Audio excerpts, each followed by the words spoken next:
നാമനിർദ്ദേശ പത്രികയിൽ സ്ഥാനാർത്ഥിയെ പിന്തുണച്ച ആളുടെ ഒപ്പിനെ ചൊല്ലി CPM 2020 പ്രവർത്തകർ തമ്മിൽ സംഘർഷം. സൂക്ഷ്മ പരിശോധനയ്ക്കിടെയായിരുന്നു കയ്യാങ്കളി. മാള പഞ്ചായത്ത് 1-ാം വാർഡിലെ 2020 സ്ഥാനാർത്ഥി സന്തോഷ് പയ്യാക്കലിന്റെ നാമനിർദ്ദേശ പത്രികയിലാണ് കള്ള ഒപ്പിട്ടതായി ആരോപണം ഉയർന്നത്. പിന്തുണച്ചതായി രേഖപ്പെടുത്തിയ മല്ലിക തന്റെ ഒപ്പല്ലെന്ന് വ്യക്തമാക്കിയതിനെ തുടർന്നായിരുന്നു സംഘർഷം.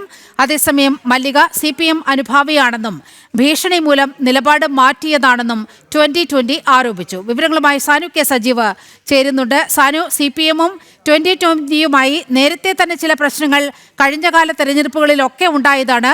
അതിന്റെ ഒരു തുടർച്ചയാണ് ഇപ്പോൾ ഉണ്ടായിരിക്കുന്നതെന്നാണ് മനസ്സിലാകുന്നത്. വിവരങ്ങൾ നീലിമ അത് തന്നെയാണ്. അതായത് മാള പഞ്ചായത്തിൽ CPM-ഉം ഒപ്പം തന്നെ 2020-യുമായിട്ട് ചില അസ്വാരസ്യങ്ങൾ അല്ലെ ചില അവസരങ്ങളൊക്കെ ഉണ്ടായിരുന്നു. ഈ തെരഞ്ഞെടുപ്പിന്റെ ആദ്യഘട്ടത്തിൽ മുതൽ മാളയിലുണ്ടായിരുന്നു.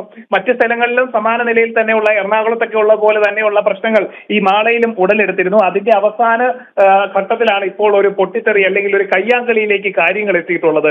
അതായത് സൂക്ഷ്മ പരിശോധന, നാമനിർദ്ദേശ പത്രികയിലെ സൂക്ഷ്മ പരിശോധനയ്ക്കിടയിൽ ഒരു തർക്കമുണ്ടാവുകയായിരുന്നു 2020-യും അതേപോലെ തന്നെ CPM-ഉം തമ്മിൽ. അതായത് 2020 സ്ഥാനാർത്ഥിയുടെ ഈ നാമനിർദ്ദേശ പത്രികയിൽ കള്ളയൊപ്പ് ആരോപണം ഉന്നയിച്ചുകൊണ്ടാണ് CPM രംഗത്ത് വന്നത്.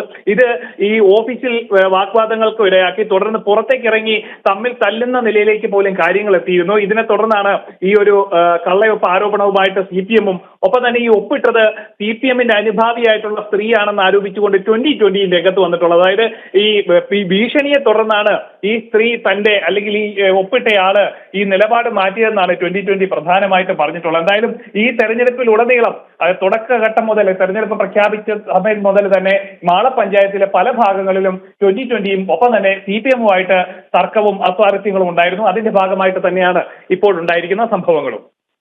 ശരി, മാള പഞ്ചായത്തിൽ 2020-ക്ക് ചെറിയ സ്വാധീനമുണ്ട്. ഇത് CPM-നെയാണ് ഏറ്റവും അധികം അലങ്കോലപ്പെടുത്തുന്നത്. കഴിഞ്ഞകാല തെരഞ്ഞെടുപ്പിലും CPM-ഉം തൃക്കാക്കരയിൽ ഉൾപ്പെടെ CPM-ഉം 2020-യുമൊക്കെയായി വലിയ രീതിയിൽ സംഘർഷം നിലനിന്നിരുന്നു. അതിപ്പോൾ മാള പഞ്ചായത്തിൽ വ്യാപിക്കുന്ന ഒരവസ്ഥയാണ്. സാനു കെ സജീവാണ് ഈ വാർത്തയുടെ വിശദാംശങ്ങൾ നൽകിയത്.